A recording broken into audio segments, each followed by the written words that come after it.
But all we need to know for right now is we're progressing. What is the next step? Well, the next step sounds very intelligentsia, and it's very, very, very good to go to the traditional music schools and talk to the music professors, because the next thing we need is expanded chords. What does expanded chords mean? Well, let's just break this down. What is a chord? A chord simply means more than one note played at the same time. So here's a note, and here's another note, and if we play them at the same time, oh my God, we've been playing chords this whole time. That's what a chord is. It's nothing more complicated than that. Now, what does it mean if you expand something? Well, if you expand something, you make it bigger. And it's the same with chords, because you can play two notes at the same time. You can play 3, 4, 5, 6, 7, and so on. Now, again, if you're taking notes, write this down. If you want to instantly make your music sound more powerful, simply add more notes at the same time. Literally. Think about it. If you have a choir on stage, if one person sings, it's one note. 2 people sing. 3 people sing. 4 people sing. The more that you add, the more power it creates, right? So the next step is going to be adding some expanded chords. More notes at the same time. And it's going to sound like this. We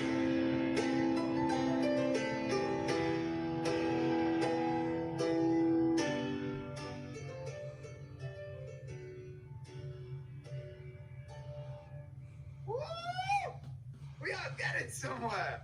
This is sounding pretty good. Now, learning how to do expanded chords is going to take you 3 weeks of 10 minutes practice per day. And again, every single time you're sitting down and focusing on this, it's improvement, it's improvement, it's improvement, building up the power of that music. This is fun, this is good, this is progress.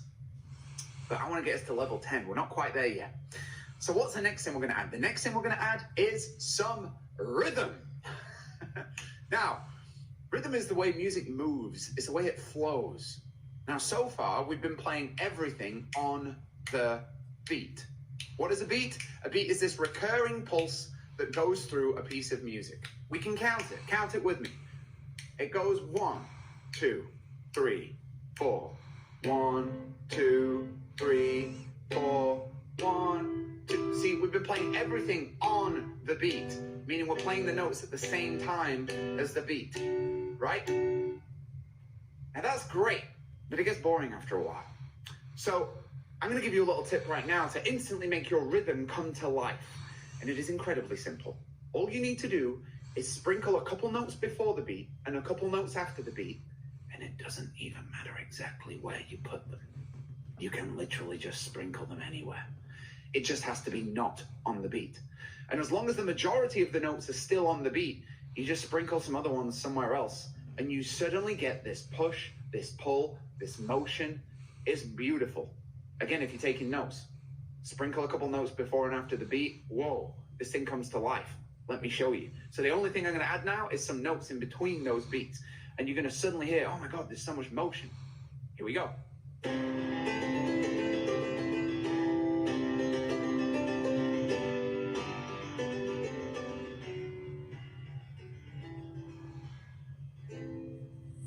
Oh my God. Pretty damn cool, right? Now, learning rhythm is probably the most time-consuming piece of learning piano. It's going to take about 6 weeks of 10 minutes practice per day, but it's also one of the most fun, because this is where you really start to and this thing just explodes in your fingers. And all you got to do is sprinkle some notes before and after the beat, literally. And this is taking us to a level where I could probably take you on a stage right now, for real. I could take you with me, you could play, people would be blown away, but we're not quite level 10. And at this point, we have to ask this question. What am I talking about when I'm saying level 10?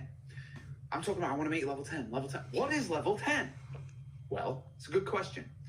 And for me, it's the difference between a music student and an artist.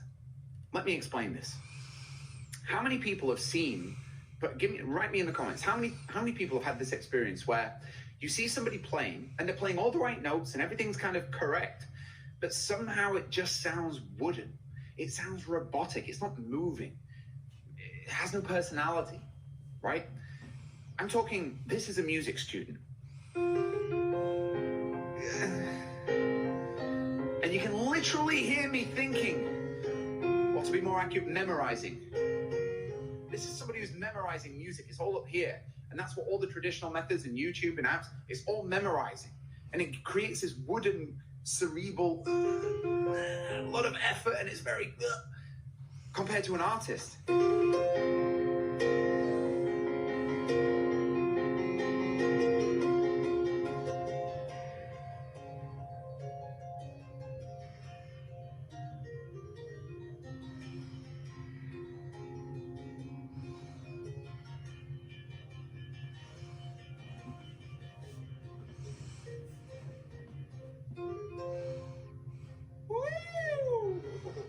That's freedom, and that is not coming from up here. That ain't coming up here. That is straight from the soul. And it has personality. It sounds like me. In fact, for me, that's the definition of an artist. It's somebody who can express their individuality through their music in a way which creates emotional impact. It sounds like a person is speaking with their music. And if you think of any great artist, you feel it. Oh, emotional impact. It sounds like them. The difference between Adele and everybody else who's singing Adele songs is Adele's got that personality and everybody else is just memorizing and copying her. She wasn't. So how do we achieve that?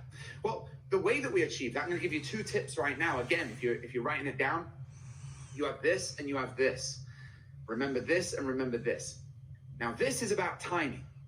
You see, when we speak, we don't just say everything at the same time, because if we keep the same timing, we sound like a robot. Yet this is how most people play piano, right?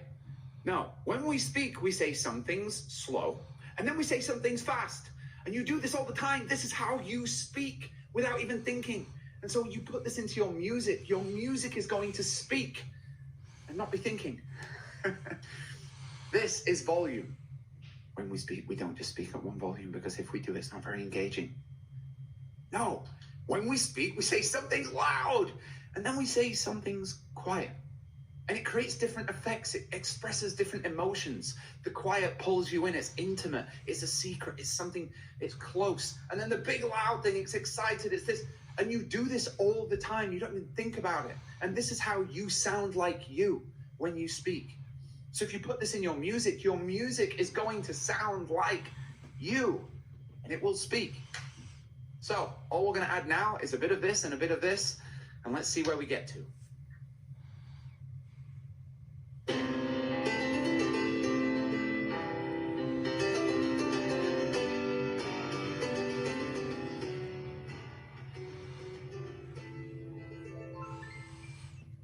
And that is how we do it. Every time I play, my hair goes crazy. What is that? And that's level 10. Now,